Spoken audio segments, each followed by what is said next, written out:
Happy Monday, everybody. Episode 26 coming at you here on the Inside Bowling Show. I'm Matt. Matt's with me as well, and the Team USA jersey's up, so it's here to stay. And we had a pretty interesting weekend here, Matt. We've got some awesome guests here today. How are you on this fine Monday?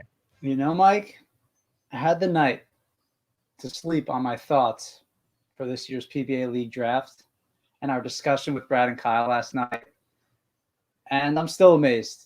I think last night's draft was a great draft, an interesting draft, and I think it was a great idea for you to get the gentlemen from the Sweep the Rack podcast to come on here today, Big Mike and Brooke and Rob, to talk with us about last night's draft. Yeah, I'm looking forward to this a lot. Big fans of their show. We're going to get in and find out a little bit about their show, and then we're going to dive right into this draft. But first of all, Matt, I need to ask you a question. Yep. How do I look today? Do I look okay? You know, Mike, I think today might be a day where you can throw your Kimberly Pressler glasses on. Well, the reason why I say so is last night at 2 a.m, I got really hungry, and I was craving pizza.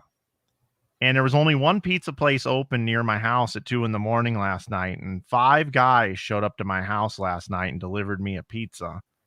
And I've been sick all morning after having these 5 guys deliver the pizza. So big weekend in sports. Jordan documentary is what I was just referencing there.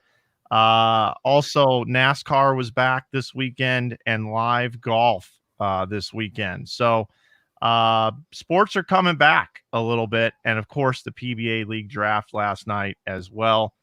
But before we get into our Bowler X poll question and before we get to our guest today, I want to have a serious conversation with our audience. And Matt and you and I talked a little bit this weekend about this. What is the future of this show? We're in quarantine. COVID-19 is getting a little bit better here in the world, depending on where you live and what's going on. What is the future of this show? We started doing it in quarantine because we were at home. I'm a guy that normally spends 200 days a year on the road working for clients. There's no way I could do a daily show if I'm on the road. Those travel commitments have pretty much been ixnayed. They're gone. They may come back if I choose to take them back. I'm not sure what's going to happen. But we need to figure out what we're going to do with the future of this show. We are on episode 26 today. We said we were going to do 40 of them, which is a full sample size of 2 months, 8 weeks. And then what do? We know we're probably going to take the week after that off. We're probably not going to come on with a show. We are debating recording some episodes to release on our podcast forum on Spotify, iTunes, and Google Podcasts. And we're talking about maybe doing some things outside of the industry that week, maybe talking about various topics that bowlers are interested in that really doesn't have anything to do with bowling, and recording those with experts in their field. We also have considered potentially interviewing some people that have the video, not the capabilities to be able to do video, and just doing long format audio interviews and release them that week as we take a week off. And then when we come back, what does the show look like when we do come back, if we do come back? So we want you, the audience, to tell us what we should do. No idea is a bad idea. And we want you to write in at media@insidebowling.com, media@insidebowling.com. Send us your thoughts. We will read them all, and we will look into what we do for the future of this show. If you would like to keep the show going, there are some things that you can do. You can share this broadcast, whether you retweet it, whether you share it on Facebook, whether you share a YouTube link. You can also support the show at InsideBowling.com by ordering merch. You can save 15% off with coupon code IBShow. And And that's what you can do to support this program if you want to see it going. Matt and I do have an interest in doing it daily, indefinitely. We'd like to be 6 years from now. We're doing a daily show. We know that we would regurgitate guests should this turn into more of a program where we talk about current events and we just happen to cover bowling for 20 minutes a day. What is it that you want from this show? Because we've got some ideas, but we want to hear from you. So I just wanted to cover that last night. Pba League Draft on Flow Bowling. Shout out to Flow Bowling for taking that on. I know a lot of work went into that show last night. There was a lot of pre-programmed stuff, highlight clips for each player. They had to contact each player and have them available remotely. I know that they had a couple of hiccups. And being a guy that's done live streaming for a decade now, I understand how that goes.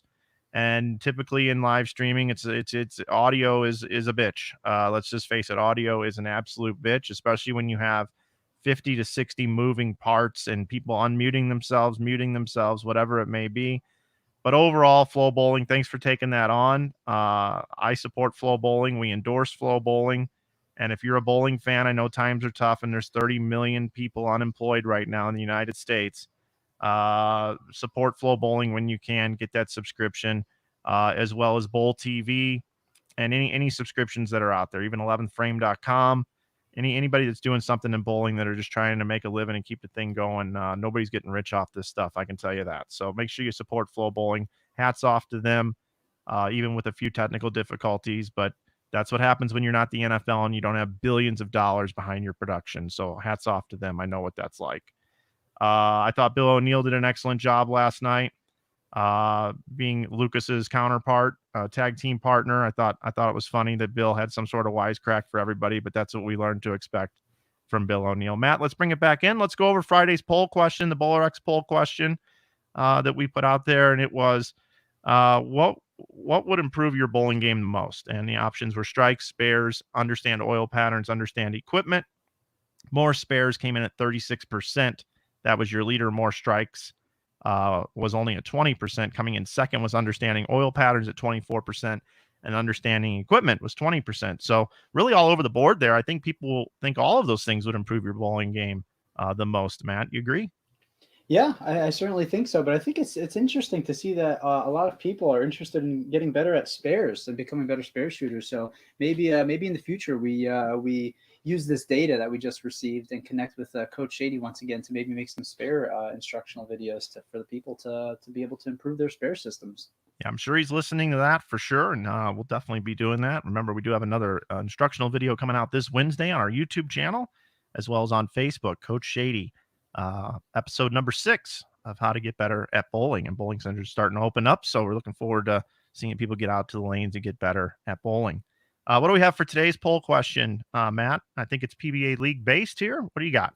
Yeah, today's BowlerX Inside Bowling Show poll question is: which of these PBA Tour bowlers are you most surprised did not get drafted in the 2020 PBA League Draft? Jake Peters, Matt Sanders, DJ Archer, or Mikey Tang? Yeah, those are good choices. Those are the 4 guys I would have put on there for sure. So yeah, we'll get that up. Make sure you go vote on Inside Bowling on Twitter, and you can vote for which person you think should have most definitely got drafted. We can't list them all, but those are the 4 that we've singled out that we think were the most overlooked in the draft. So let's get ready to bring in our guest from the Sweep the Rack podcast, Rob, Brooklyn Rob. It's weird for me to call him that because I know him by his real name, but mad respect for this guy. I competed against him when I was a youth. He's from the East Coast. I was from the Midwest. We connected. This is the second time in a week we've had a reference to the AOL message boards. Robbie Spigner and Mike Fagan were on last week, and we talked about this way before your time there, Matt. But we have a mutual respect for one another. And Big Mike, I really don't know. I don't know Big Mike very well at all.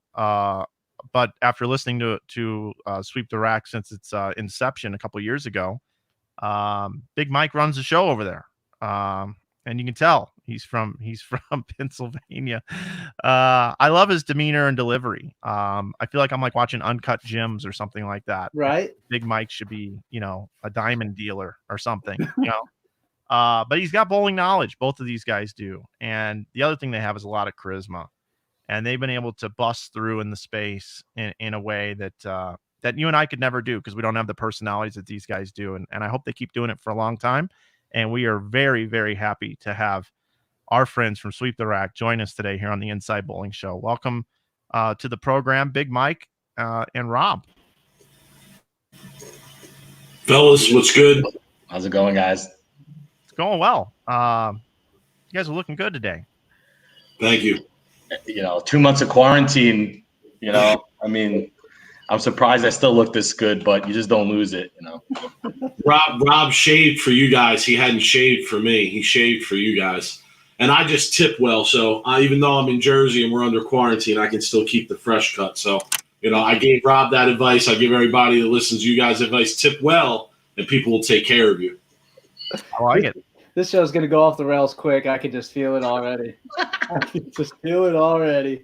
That's how we do it. So listen, we're obviously we're listening in, right, while you guys were talking. I have a question just to start out real quick. Mike, you mentioned bowling, sports being back this weekend. Golf was back. NASCAR was back. UFC's been back, right? Should bowling be back already, guys? I don't think a traditional tournament where you have, 75,000 games of qualifying over 4 or 5 days, a round robin match play, and then a stepladder final. No, I don't think that should be back. Now, if you want to make something up based off of prior performance and start doing something with that, fine. That's what I think. So, Matt, what are your thoughts there? Yeah, I think bowling's in a really interesting spot because bowling doesn't have to deal with setting up arenas full of 10 or 20,000 people. So I think that there certainly could be some advantages to the sport of bowling, trying to get back quicker than maybe other sports can. But I agree with Mike on this one. I'm going to have to say that I think that if you want to make some made-for-TV events, I think that would be a great idea and a great way to get the sport of bowling back. I think that unfortunately for bowling, we don't quite have the same resources that other sports do, and doing the things that UFC is doing costs a lot of money. And Dana White talked about it. He said, hey, we can be safe and we can take the proper precautions because we're spending a lot of money here to do that. And it's going to require to get the players to a certain location. It's going to require getting, potentially testing done. We're going to have to, they're going to have to socially distance from one another throughout the entire event. It would be very complex, but do I think that there could be, sure, everybody drive to a city and put on some made for TV event? Sure. I think that would be really cool. Yeah, I just had to ask because we've been beefing with these people from the cornhole community, and cornhole's been on ESPN. And I made some comments on Twitter, and these cornballs come out of the woodwork and start beefing with the bowling community on Twitter. And yeah, I'd say, listen, I need cornhole off of TV. I need bowling back on. That's why I asked. I want to get to your podcast and promote your podcast as the next topic on my pecking order here. But because you went there for a minute, I do have 2 quick observations or things that I've heard. Last Friday, I was on the Sport of Bowling show, USBC, and we had Ryan from South Point on there, big wig at South Point. And he mentioned how when you walk in there are going to be these things you walk through and it takes your temperature automatically. How much did that cost? Right. And then I listened to Daddy Issues, which is Joe Buck's podcast that he does with Oliver Hudson. And they had Mark Cuban on, and Mark Cuban was talking about the American Airlines Center. They're going to have where you can grab your phone, or they're working on it, where you can scan anything in the place and it'll tell you the last time it was cleaned, like escalator railings, your seat that you sit in. This is some hardcore high-end shit here, right? So when you talk about bowling, if they could go to a venue like South Point where they're going to have these infrared temperature gauge machines, whatever they are, I don't know, it's above my head. Could bowling compete in events like that where they got to walk through it and check your temperature every time? Yeah. But then what happens if a player does have a temperature and they're leading a tournament? How does that affect things? And then what kind of shit show do we have on our hands from there? So I don't know, guys, but those are 2 little observations that I think about when we think about returning to bowling. But I want to get to talking about you guys. Sweep the Rack podcast It's available on podcast form on all major podcast networks. You guys have been in the space now for about a couple of years. Let's start with you, Rob. Why did you guys start the podcast, and how long have you been doing it? I think we started around February of, believe it was Mike. It was 2018, I think. Yeah. God, it's been that long. Or was it March? And I always was a guy when I was a kid who grew up in the pro shop. I used to spend all my time just hanging out at either our pro shop in Brooklyn or Staten Island. And the characters that used to come into the pro shop and just like hang out was amazing. How funny these people were, how much gambling everybody did, the stories, the action stories, the just, it was like Cheers, but it was bowling, and it was a lot more degenerate than I would say Cheers was even.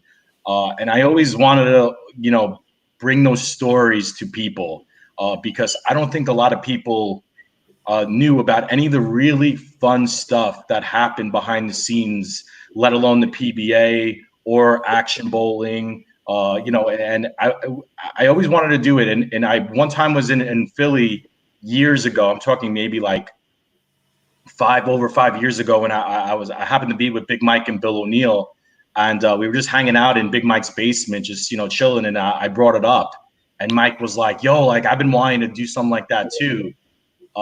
So it took us a while because of how busy like we both are. We both have real jobs that aren't in the bowling industry, and I wanted my master's was in communications and multimedia.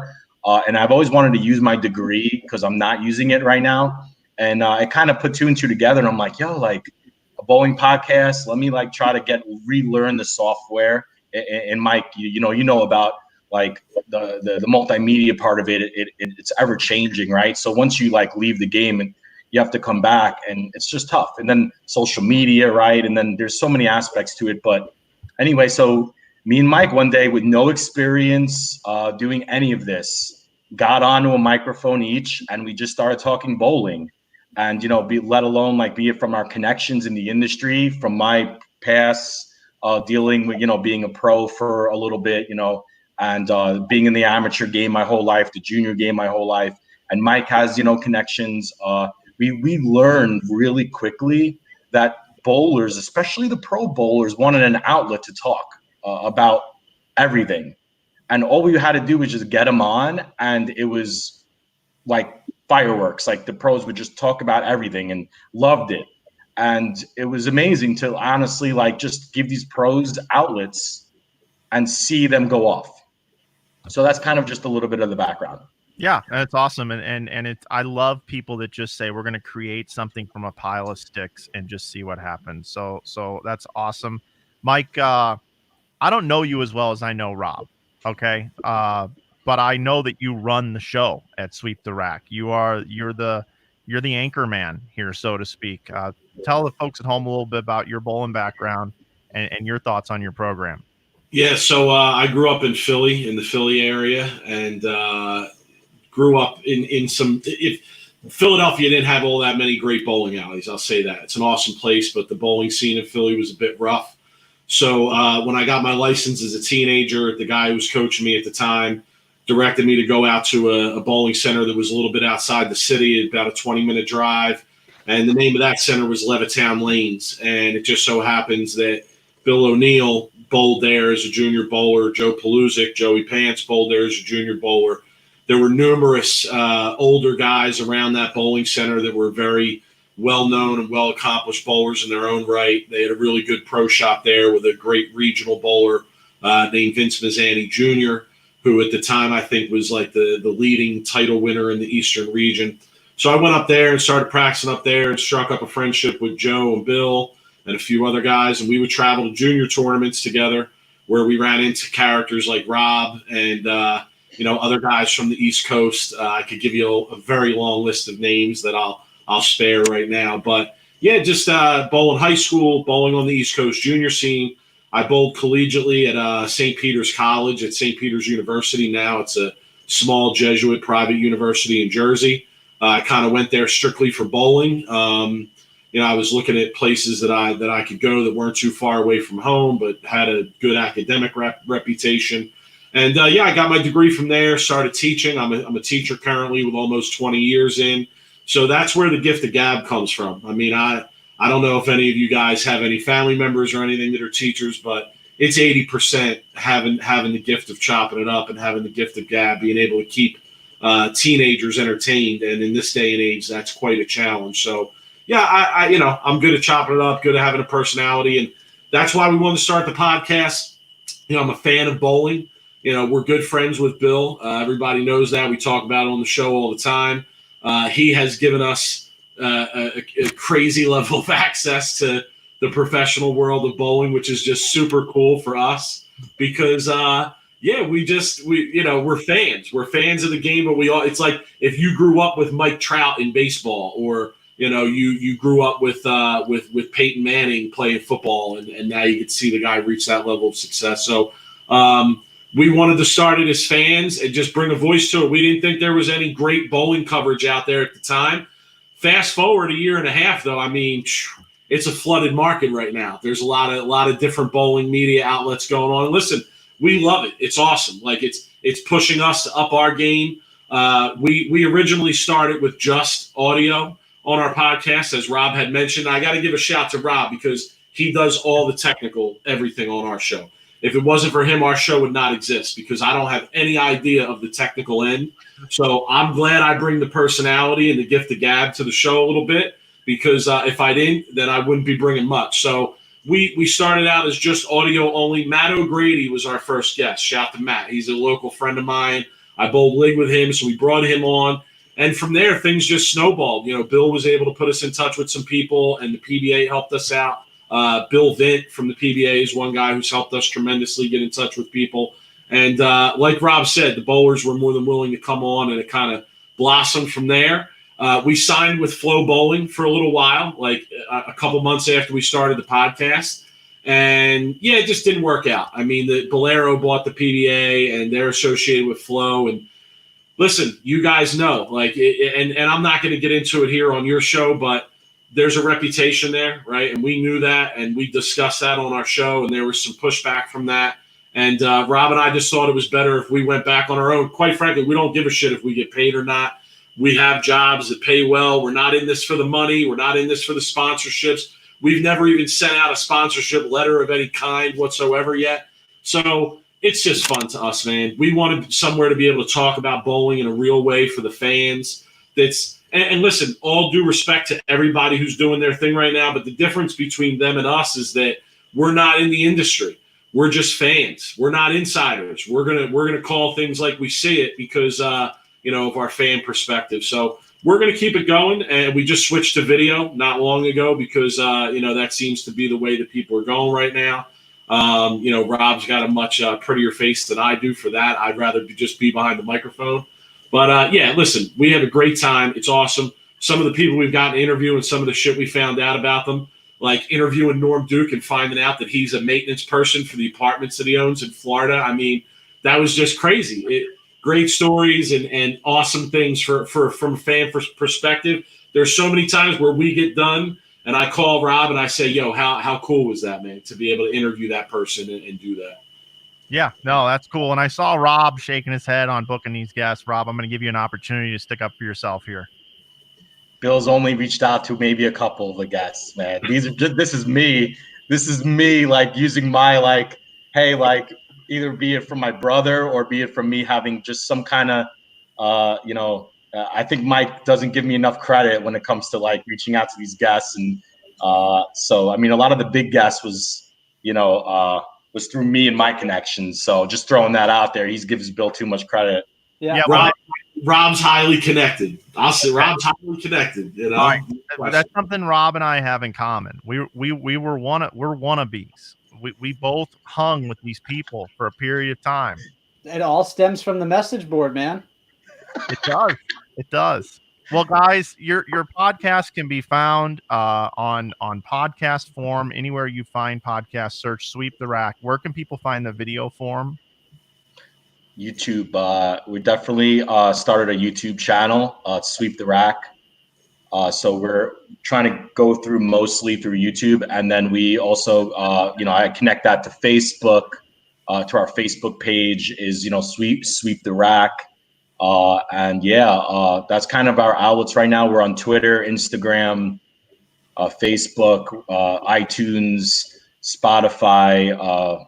Last I checked, I normally just post the videos and then it goes where it's supposed to go. But as Mike always refers to me on the show, I'm the busiest man in America. So, I try to do this on my time. So, what up, AJ? It's my guy, dude. So everybody go check them out. Make sure you find them. And the other thing that I think I want to say before we move on to this PBA League Draft, we'll have about 35 minutes for the PBA League Draft. Talk about that. So keep that in the back of your mind on time constraints here. But I think the thing that I want to say is if we had on a guest and then you guys had a guest on the next week, for instance, you're going to get such a different line of questioning from our show to your show. And that's what makes me have a lot of respect for you guys, because you guys are going to spend the time doing the research, ask the questions you want to ask, and it's not the same old canned questions. So if you like our show, go check these guys out. And if you like their show, check us out once in a while. So I think we bounce well off of each other. So guys, let's get into the PBA League Draft. Last night, Kyle Sherman and Brad Miller decided to go live, and they invited Matt and I to come on. We did a deep dive on the draft last night. I've had a chance to sleep on it a little bit, and we really want to reserve this time to get your guys' takes, and Matt and I will also come in with our takes, and we'll mix it up a little bit with you guys. So we have 10 teams to cover, and we have 35 minutes. So that's about 3 minutes per team just to kind of think about this, guys. We can go over a little bit, but I think let's just get a first initial 60 seconds or so from each of you. We'll start with Rob. Your overall thoughts on the PBA League Draft? I thought it was well done. First off, it was definitely something that at least bowling needed. Just to see bowling back, live was cool. I really like the fact that there was a lot of talk behind it. The PBA definitely hyped it up. I know there was a New York Times article that Tom Clark tweeted out, and I know Mike has some strong feelings about the hype for the draft, and we might have agreed that it was maybe a little bit overhyped. Might be a little bit of a hot take, but we definitely saw eye to eye on that. But Mike, and Matt, I'm really still steaming about this number one pick that Leto did, and that's longer than 60 seconds. I know we'll get into it, but that was my overall thoughts on the draft. Okay, Big Mike, your thoughts? Shout to Flow Bowling. Yes, they did a great job. I agree, Mike, with your sentiments before. Shout to Lucas and Bill. I thought they did a good job hosting. I had some observations about Bill's comments. I mean, he was totally out of line. He talked about Barnes getting dropped from his own team. He commented on people's appearances. He asked Ryan Simonelli to show him his forearms, which is kind of questionable. He asked Dick Allen to change his name back to Richie. He accused the Ballards, bowling legends, of collusion. I mean, my man, it's my guy, but he was out of line. Listen, I do think it was overhyped a little bit. Let's be honest, the PBA League is like an exhibition event to a degree. I'd love to see it grow. I'd love to see them do more with it. I think some changes need to be made on that front. But yeah, I thought it was great to watch. You got to see some of the players interact. Shout to Packy Hanrahan, extreme confidence. He wants all the smoke. If you didn't see his interview, go back and watch his interview. It's only 20 seconds long, but my man brought the fire. But I want to talk about the picks. And Leto Monticelli, come on, man. What the hell are you doing, son? Let's talk. My neck's hurting. I was shaking my head all night and morning. Damn. I want to get into it right now with this number one pick because it's been driving me crazy and I've been itching. How they passed up on Sean Rash is just, it's like almost Sam Bowie all over again. Like, seriously, and I'm going to throw some stats at you, okay? Sean Rash has 15 titles. He has a career earnings of $1.4 million. He's got 2 majors, 15 titles, and he has a Player of the Year award, Okay, that's just a 15-year career. Frankie, I'm not taking anything away from Frankie, right? Frankie is an elite bowler. He's great. 4 titles, 2 majors, and career earnings about $350,000. Who are you going to pick as your franchise player as the number 1 pick?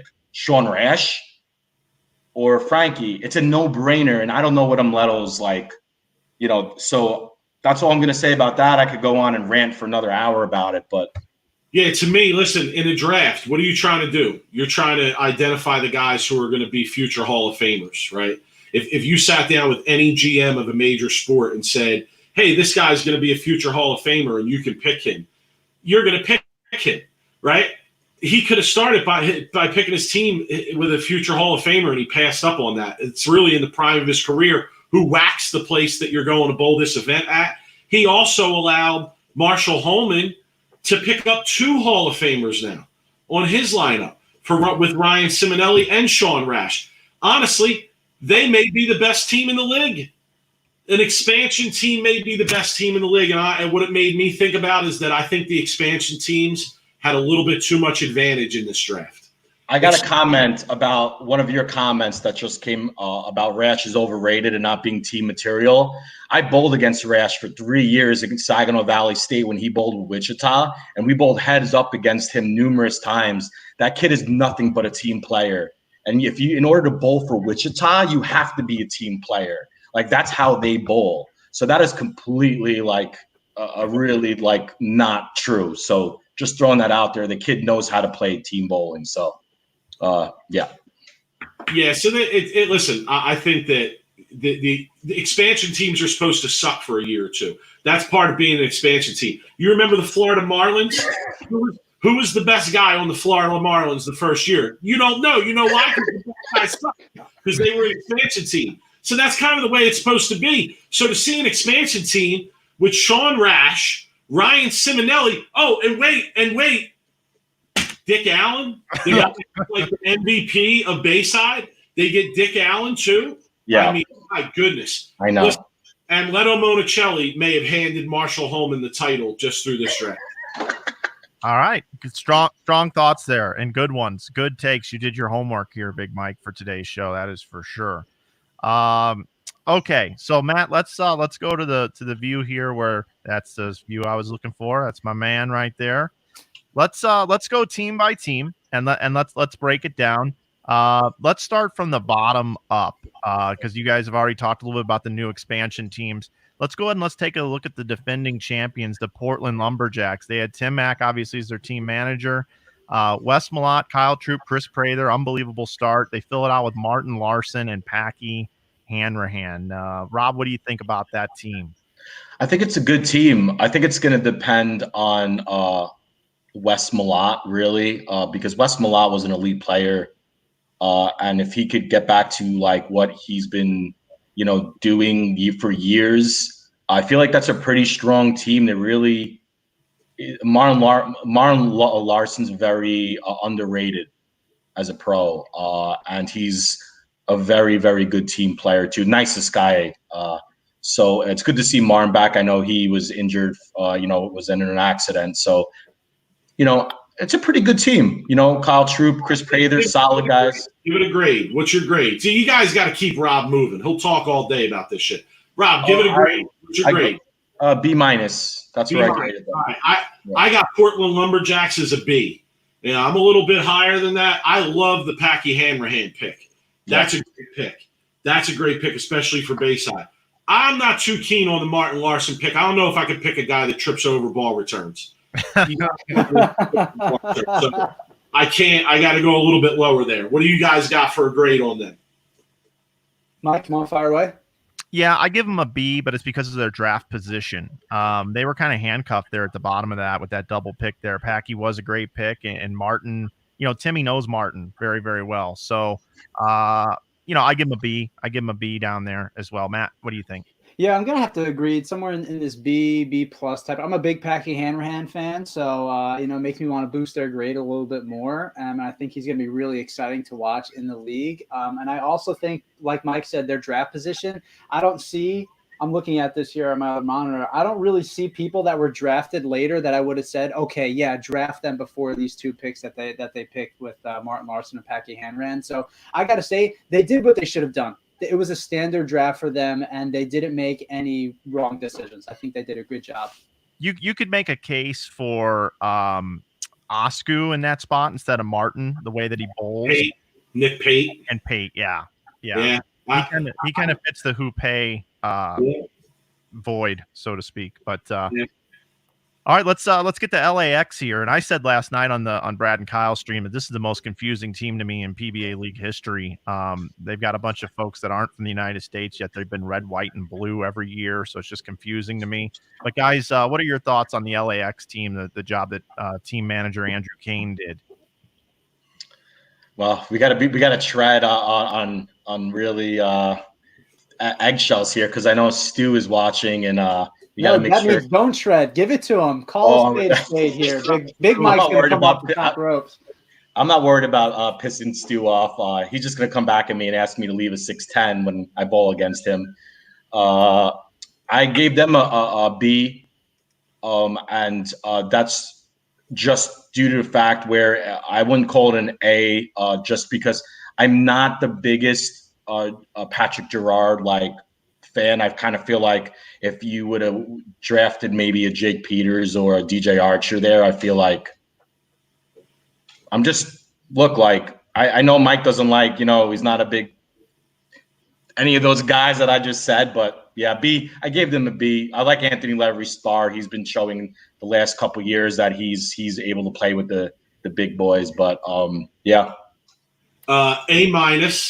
Lavery Spar was one of the steals of the draft.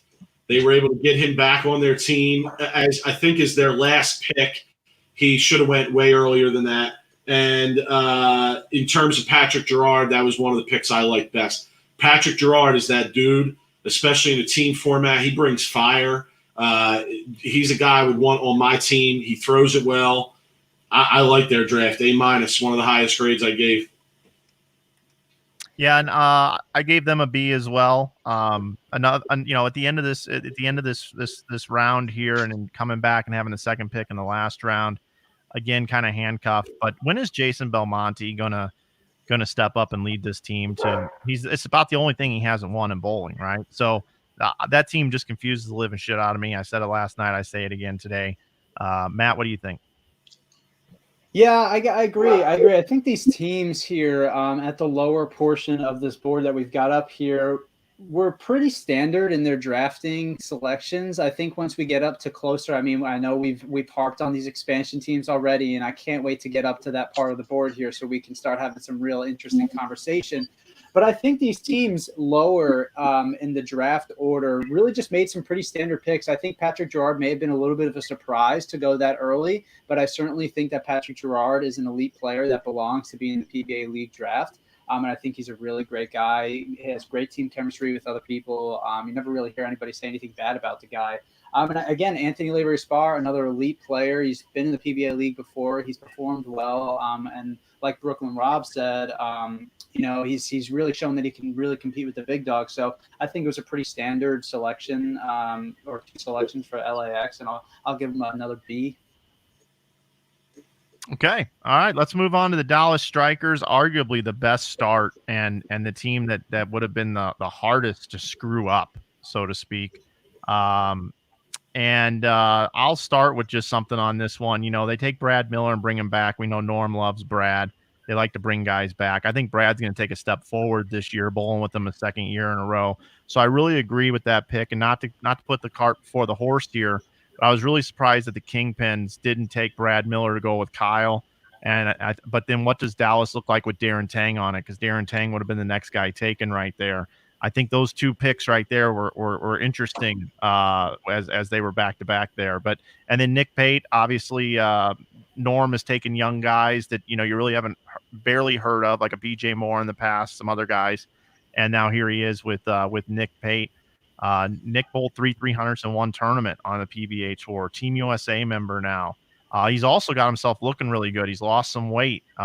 He's really dedicated himself in a lot of different ways besides just bowling, but the whole health kick as well. and Brad and Nick together from the house is going to be some serious chemistry there to go along with the three big guys there. So I actually give the Dallas Strikers an A in my opinion. Over to you guys. Yeah, that was, to me, that was this is the best team.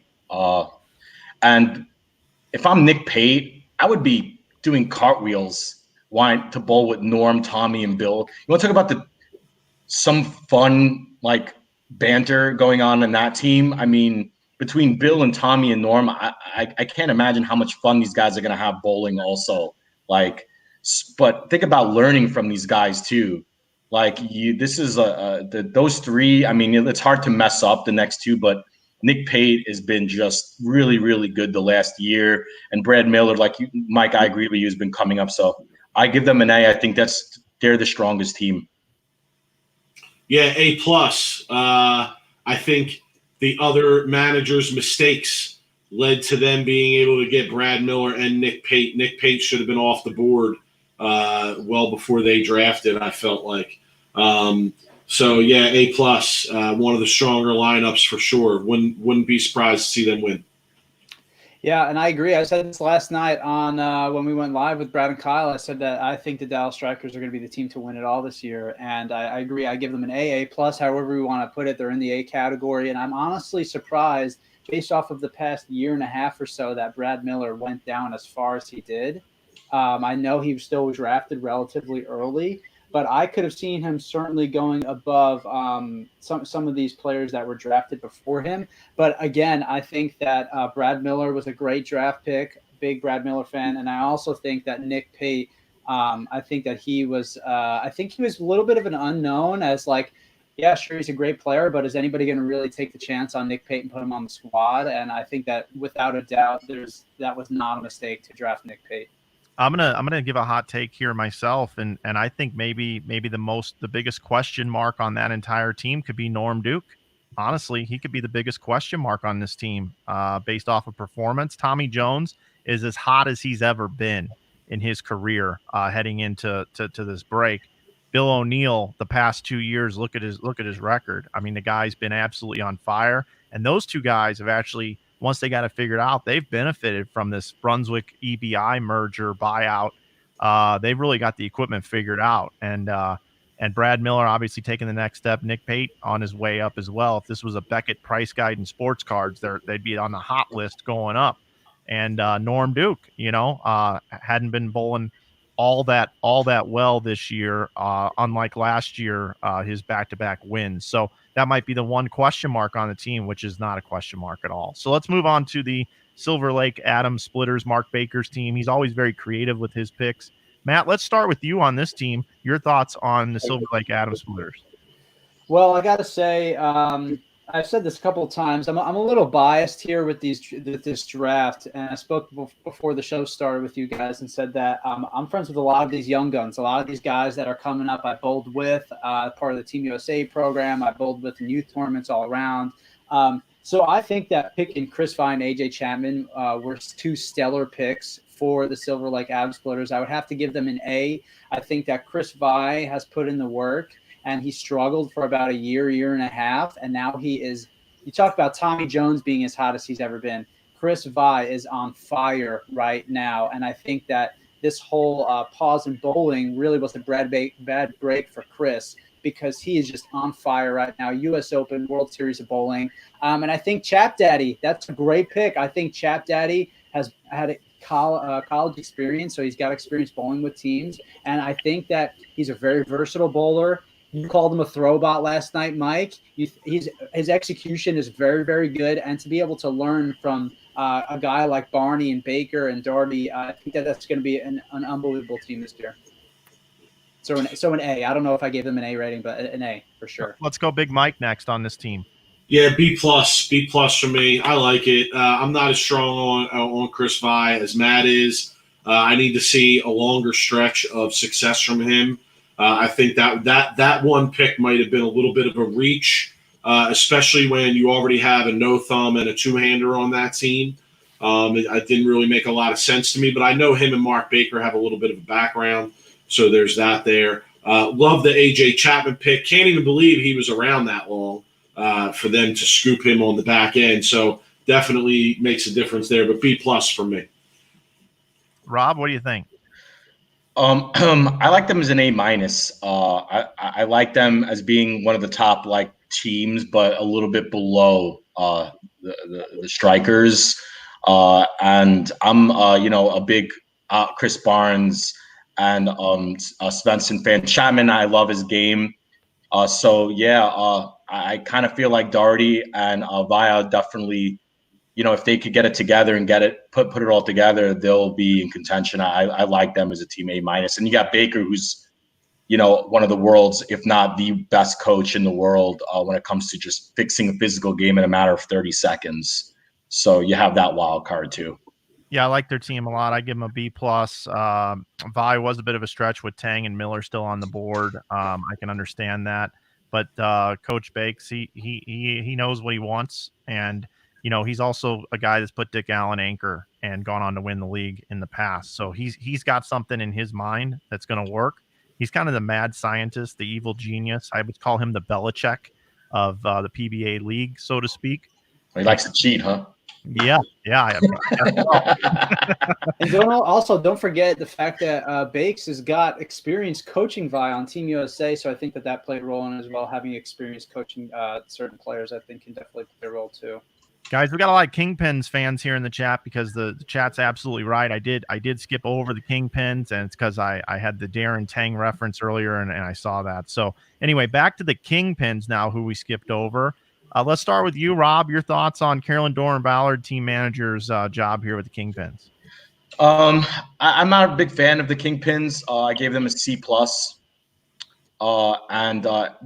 There's questions about Pete, right? I mean, just Pete is, kind of getting a little bit on the older side. He hasn't been really good the last year and a half. I'm not, and I've been on record saying that I'm not a big Osku fan.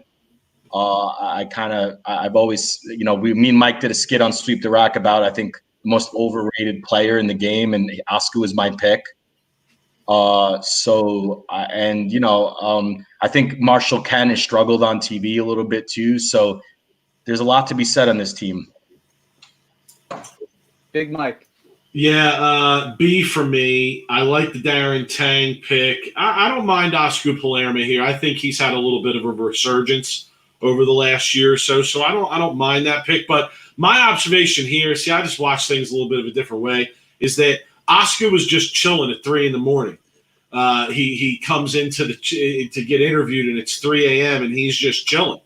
I got to find out why. I need to know why he's up chilling at 3 a.m. just hanging out. I mean, the draft ain't that important, my man. You knew you were going to get drafted. Not even Martin Larson, who was in the same country, stayed up. So if Martin Larson didn't stay up, Oscar Palermo certainly shouldn't be staying up. So I don't know. I got to get in touch with him and see what's good. I thought CDB did a good job taking Darren and Osku. I do question whether Brad Miller should have gone on that team. I understand for their vlog that having guys on different teams could be a good thing, but it could also be a good thing to have Brad and Kyle together. Could you imagine the amount of fan support if they were both hooked up on the same team? I know that doesn't necessarily play into team chemistry and all that sort of stuff based off of who they had last year and bringing a player back, but I'm sure that was a tough one for Coach Doran-Ballard there. So I give them a B+. I think Darren and Osku, they didn't screw up the draft. They got two players that fit in well. And Pete and Osku have a lot of history and a lot of respect for one another. So I think Osku actually makes Pete better. Yeah, I'm going to have to go off and say it's a little confusing here because when you look at the overall strength of the team, I don't think that it's necessarily the strongest team in the league. And I think that you do have a couple of question marks. Pete is a little bit of a question mark with his health and what caliber he's going to be at when the league comes around. And he's one of the greatest of all time, so you can never count him out. But when you look at, I think the Darren Tang pick is a great pick. I think, honestly, if I was drafting a team, I probably would have picked Darren Tang higher in the draft. I think that he's been a stellar bowler over the course of this last PBA season. I'm a little confused. I don't think Oscar's a bad pick. I'm a little confused about the pick. That's all I'll say is I think that there are other players that I could have seen go before Osku went to that team. I think that if you look at some of the players that weren't even drafted, they don't have a left-handed bowler. I would have thought about picking somebody like a Matt Sanders, picking somebody. Matt McNeil was still available at that time. I would have thought about picking a potential DJ Archer, who I think would have been a really good fit with that squad. So I'm a little confused here. I think overall, I don't know, it's a pretty standard draft. I'd probably give it a B- just for the fact that it's a little confusing and it's just so standard, honestly. Yeah, Stu wants to know who you would have taken over Osku in that position. Name the players, and so you said Sanders. Anybody else? No, I said Sanders. Matt McNeil, I think, would have been an interesting pick. I just think if you're looking at all of these rosters, and if you look at the history in that building, I think that having somebody that's left-handed is important. I really do. I think that you look at Simonelli's success in that building, you look at Jesper's success in that building, you look at Buttroff, you look at Matt Sanders in the previous years of the league. I think that it's not. I think that it could be make or break. I think that it could be something to help you. But also, I look for team chemistry wise. I know you said Osku has a good relationship with Pete. I'm also thinking about those younger guys in Marshall, Kyle, and D-Tang. But yeah, I think I'm trying to be politically correct here, Stu. He's roasting me here. I don't have the cojones like Big Mike to come off the top ropes and just tell him how it is because I'm friendly with these guys. But those would be the guys that I probably would have looked at. Listen, I'll say it. Saying Matt Sanders over Oscar Palermo is some straight disrespect to Oscar Palermo. Well, I said strict. Must be one of the few bowling alleys that Matt Sanders can strike in. Oh my gosh! Come on, man. No, but from a strictly strategic perspective, a left-hander would have been a potential boost to that squad. Not Matt Sanders, though. Not with it. Come on. All right, Matt Sanders strikes a ton in that building, and he struck a ton in the history of the PBA League. There's a lot of other guys on that list who deserve a shot there. I think even Holloman's name hasn't been mentioned. Totally forgot about Michael Holloman. That would have been another pick that I would have looked at. That I can live with. I can live with that one. I can't live with Matt Sanders. Can't live. All right, let's move on to the Motown Muscle, the team manager, Del Ballard Jr. And I hope Del's doing okay because on last night's draft, I had me a little concerned for his health. I don't know if he was just not being able to talk very well or he had a microphone issue or something, but I hope Del's doing well. EJ Tackett, Anthony Simonson, Josh Blanchard is their start. Very solid core group of guys. Haven't been able to get it done in this league. And then they select Mitch Hoope and Matt McNeil. Big Mike off the top rope. What do you say here? C+. I like the Hoope pick. I'm not that big a fan of the Matt McNeil pick. It's just me. I'm just not a Matt McNeil fan. He's kind of part-time. He's out there sometimes. He's not out there. I know he has a ton of success in team bowling. I'm not going to hate on the pick too much, but personally, that's definitely not the direction I would have gone. I feel like if Del goes in a different direction there, he quite possibly could have put together the best team in the draft. We'll see. We'll see how it turns out. Because if the left is really good, then Matt McNeil is going to pay dividends. But if the left is not really good, then I really don't like that Matt McNeil pick. Rob, what do you say? It's interesting. Now, correct me if I'm wrong, but 3 of the 5 players, and I don't know where, but 3 of the 5 players are ex-Shockers from Wichita, Blanchard, Hoope, and McNeil. Yep. And I'm going to talk about Wichita because they're the epitome of team bowling. So they have experience. So I like this team. I'm not as down on them as Mike was. I like them as like a solid B. And I don't want to get Stu pissed for saying another B, but, Tackett and Simonson and Blanchard, I mean, those 3 just instantly like make a solid team. And then Hoope has been really good the last like year or two, and he's coming into his own as well. So yeah, solid B for me. What do you think, Matt? Yeah, I think this is another B team. I think now after we're done reviewing this team, we're gonna start getting into these weird, wonky rankings and ratings here for this draft, because that's where those teams, those 4 squads is where things went sideways for me.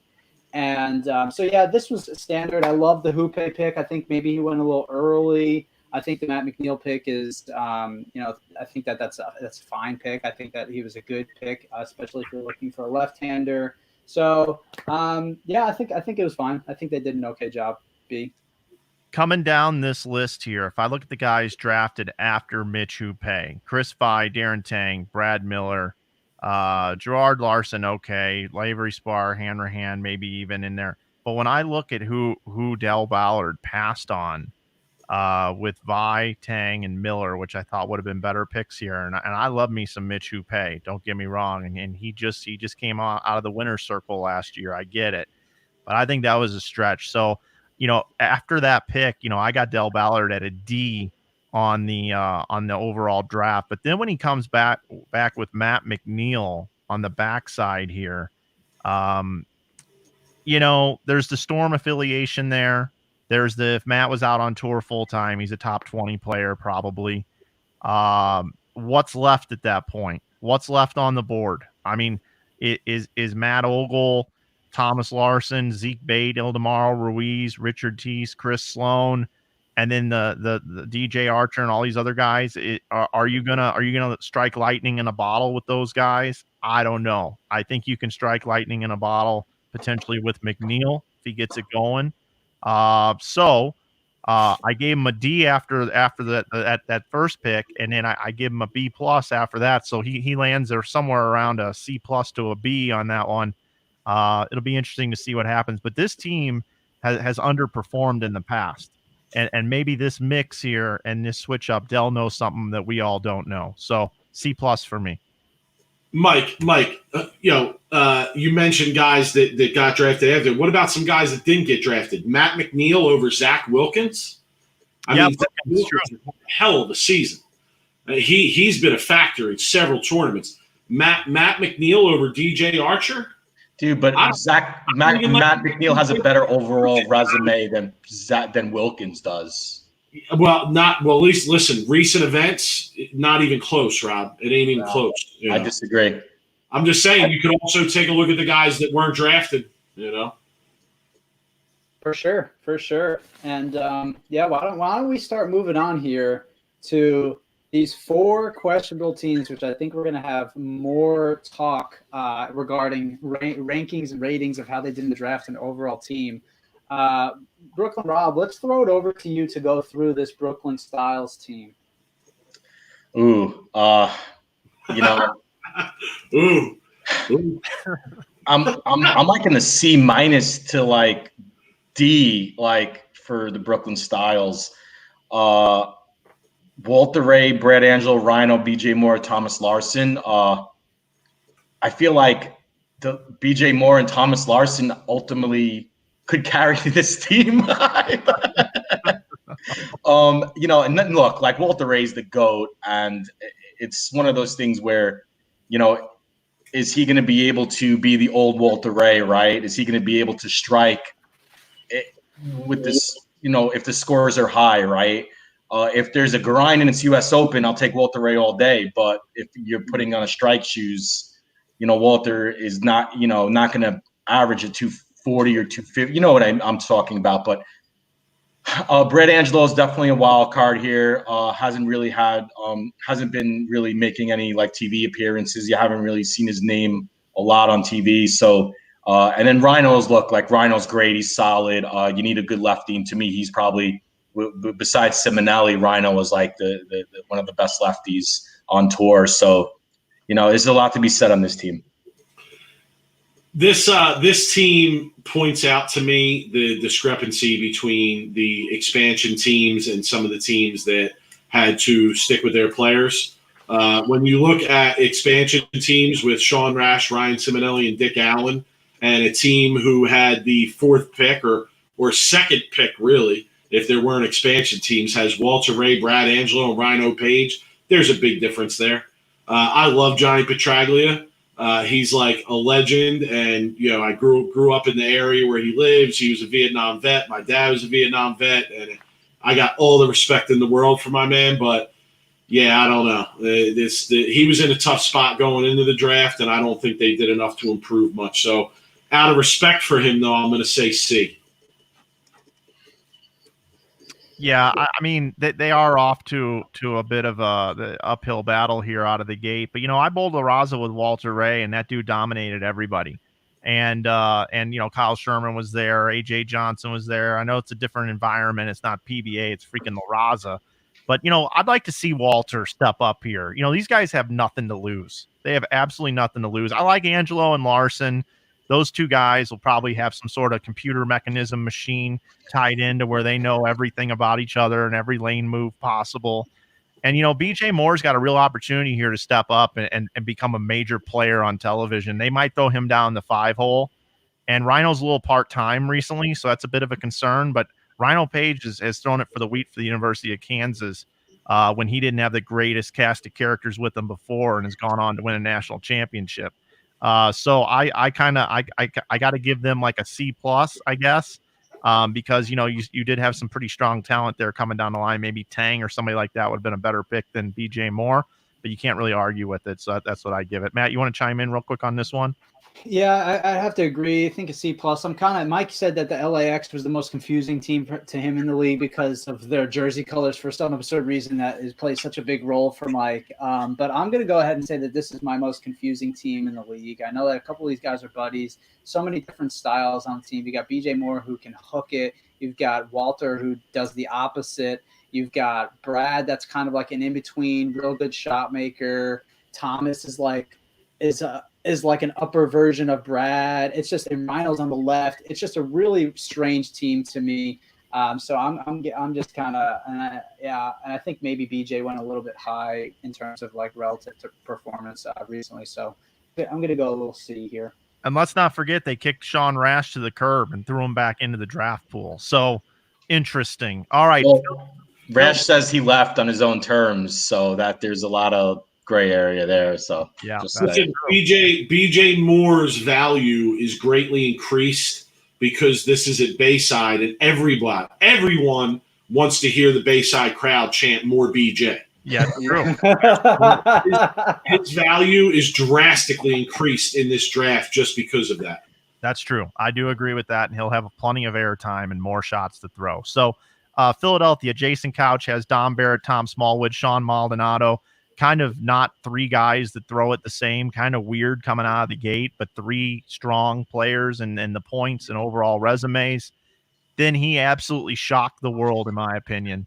Absolutely shocked the world with Jason Sterner with that first pick there. He clearly wanted Sterner. Didn't think he was going to get him on the way back. Reached for Sterner, in my opinion. Then he picks Matt Ogle coming back, which was another shocker. I gotta give my man Jason Couch an A for creativity and being just totally unpredictable. And he's been very predictable in the past with Wadka picks and other EBI type staffer guys that he knew. So I like him trying something new. But on this one here, I got to give Jason Couch, unfortunately, a D rating on his draft. Who wants to take it next? Big Mike looks like he's jumping at the bit. Yeah. Since this is Philadelphia, I'll rep here. I'm getting text comparing Jason Couch to Sam Hinkie. Okay. That's not a good comparison. If you're not familiar with Philadelphia sports, that's actually a really bad comparison for Jason Couch. Jason Sterner pick was a huge reach. Matt Ogle couldn't even bowl a few months ago. I heard it through the grapevine that he sent out messages to the managers, letting them know that he's good. But, there's no guarantee on that. I give him a D. But I will say Matt Ogle had the best scene in the whole draft. Like when they pulled him up on video, his wife was there. His pop was in the background. It looked like his pop was looking out the window like the feds were going to break down the door. His wife was in the background. Everybody was there chilling. I felt like it was some real NFL draft. Like he was the one guy who everybody was really excited to see him drafted and make it. So that was cool. D. Before I say my grade, I just got a DM from Sean Rash who told Mike to get his back straight. He asked to leave. So just letting you know. just letting you know. We always get quickly corrected. You know? Yeah. So he may have been asked to leave, but I know Sean, and he could have maybe gone in there and said, "Why don't we drop everybody else and just redraft the team?" And be, I mean, there were some creative things that could have happened. So, but yeah, I appreciate that, Sean, very much. Okay, so back to Mr. Jason Couch's, who, by the way, if you haven't listened to his interview with us on Sweep the Rack, was absolutely amazing. When he got on Bill for being a bandwagon fan, was probably my favorite. And one of my favorite interviews, I think. I'm not sure if I like this team, and I don't think that I disagree. I don't think Sterner was a reach there. I really like Sterner. I think he's a solid addition to any as a fourth pick. So I'm going with the B- for the Philadelphia Hitman. Tom Smallwood, I've been on the record saying when it's for the cheese, Tom Smallwood is pretty good for it. So and when he's on, he's pretty much a top bowler on tour. So I don't think he gets enough credit, Smallwood. Yeah, B-. Yeah, guys, we just want to keep the facts straight here and keep the focus gone. We're grading their drafting from last night here, right? In terms of team Dom, Tom, Dom Smalls and Maldi, sure, 3 outstanding bowlers. But if we're going off the draft last night, I'm going with Big Mike on this one. This is in D territory for me. I love Jason. I love Matt, but man, this just doesn't make much sense to me given the players that were available, the players that didn't get drafted. Sure, if you want to, Mike Flanagan, if you want to give him an A for creativity.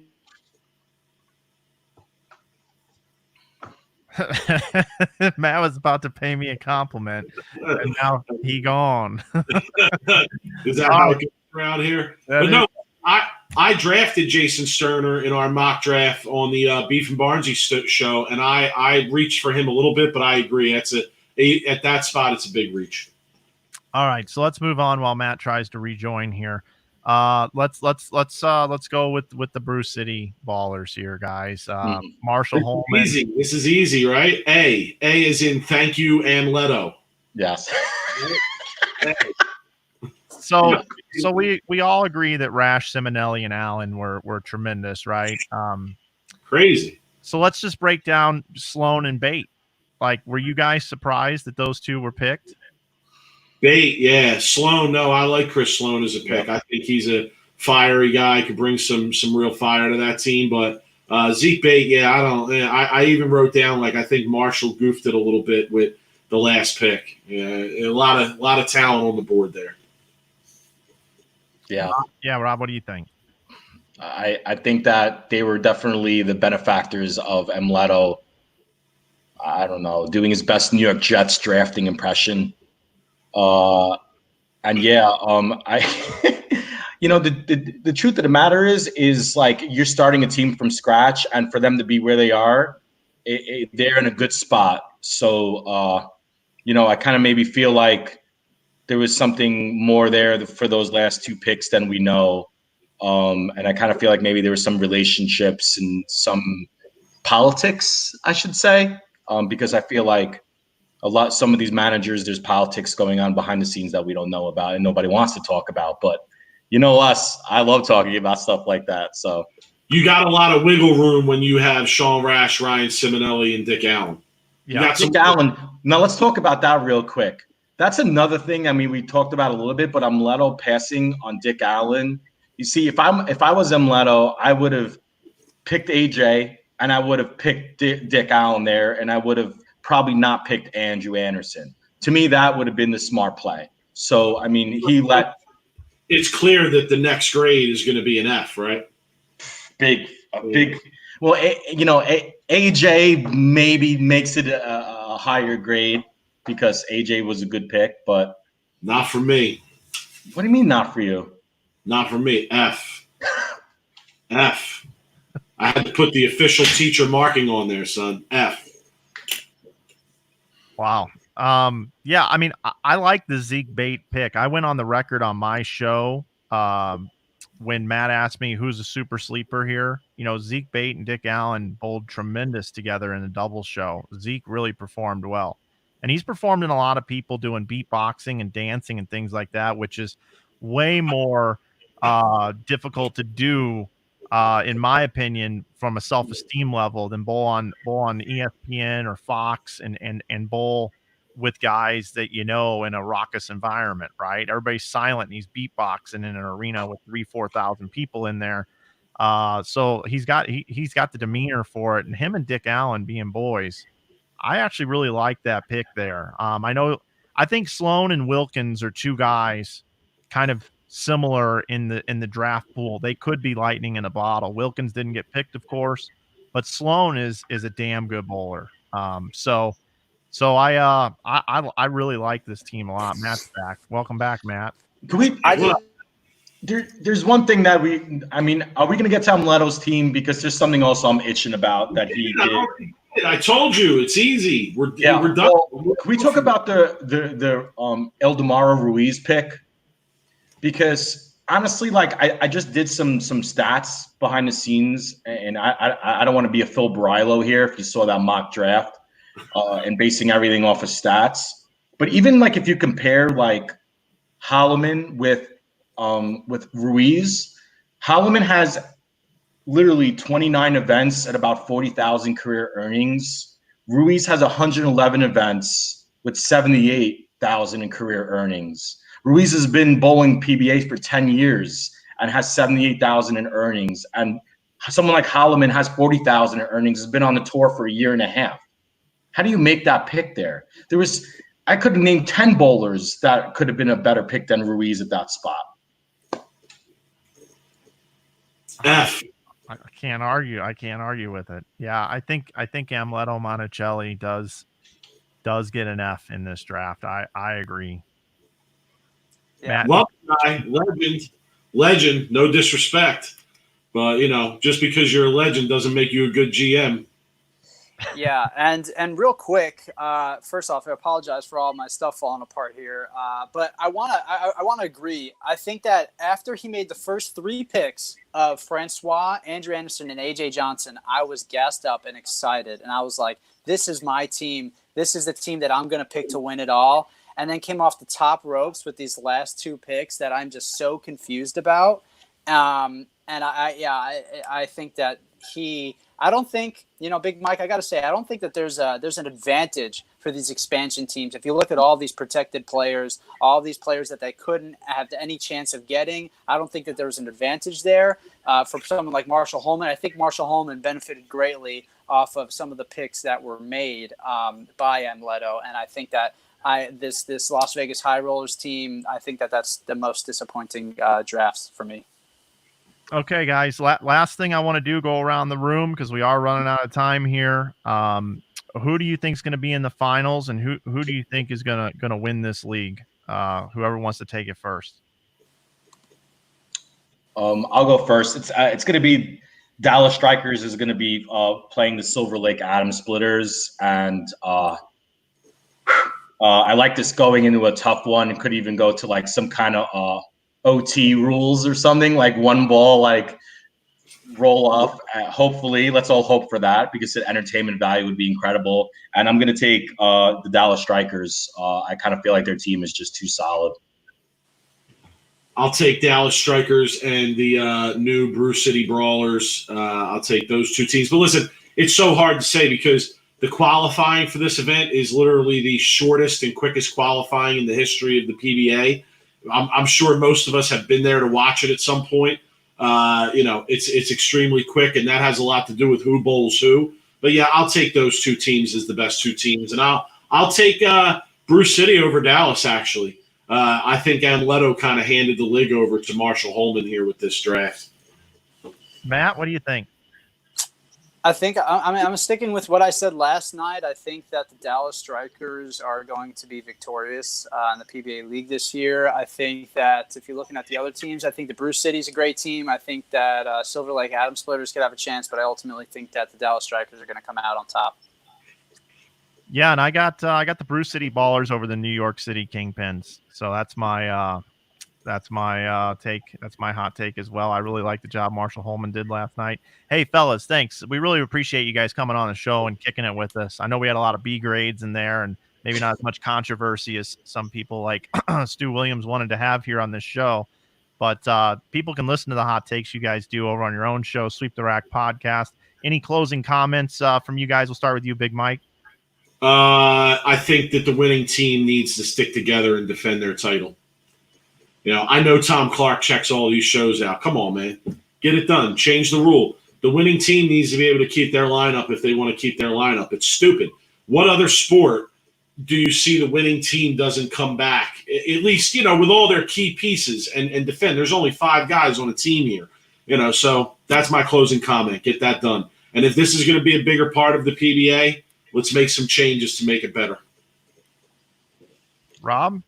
Yeah, it's definitely one. I want to see bowling back as soon as possible, especially the PBA. So let's start putting together a show or something, even if you have to pull out 6 or 8 guys and manufacture a show, you know, and put it on TV, right? Like, let's get bowling back on TV. If cornhole could be on TV, PBA could be on TV, people. Shut these cornballs up. I'm tired of hearing it. And anybody in the bowling community wants to come and support us at the 215th. You look me up on Twitter. Don't be afraid to send a tweet at these cornhole nuts. Mike, you had your chance, okay? It's my turn, all right? You waited 8 hours to send a tweet on that. Thanks, Rob. Thanks for the support. I appreciate it. If it was a bar brawl, I'd be knocked out in an alley, and Rob would be coming up to me the next day saying, "Oh, I'm here, man. You good?" Hey, you know, I'll end up taking you to the emergency room anyway. So yeah, thanks. No, I won't need it. I won't need it, guaranteed. Thank you, though. The only other thing is if you want to see more serious competition with these teams, I feel like there has to be, you know, they have to think about putting more money into the prize fund, maybe, and which is obviously a given. We all want that, but I feel like this has to go from an exhibition kind of like fun, Bayside event to, if you want to make it a serious team, money rivalries like, NBA or the NFL. There has to be some places put together, and especially when it comes to the teams and the rules and the money. So, we all love the team events, but we want to make it more serious and more money. And that's kind of my 2 cents. All right, guys. Thanks for having us. Yeah, thanks for kicking it with us today, guys. Thanks for coming. Love you guys. Appreciate it. Thanks. Thanks, yeah, no question. Keep doing what you're doing. You too. All right. Thanks, guys. Absolutely. All right, so there's our guys, Big Mike and Rob. Good show today. It was fun talking about the draft today. Beef and Barnesy are going to have a show about the draft, and people should go check that out as well today. I believe it's coming up here in about a half or 45 minutes, I think.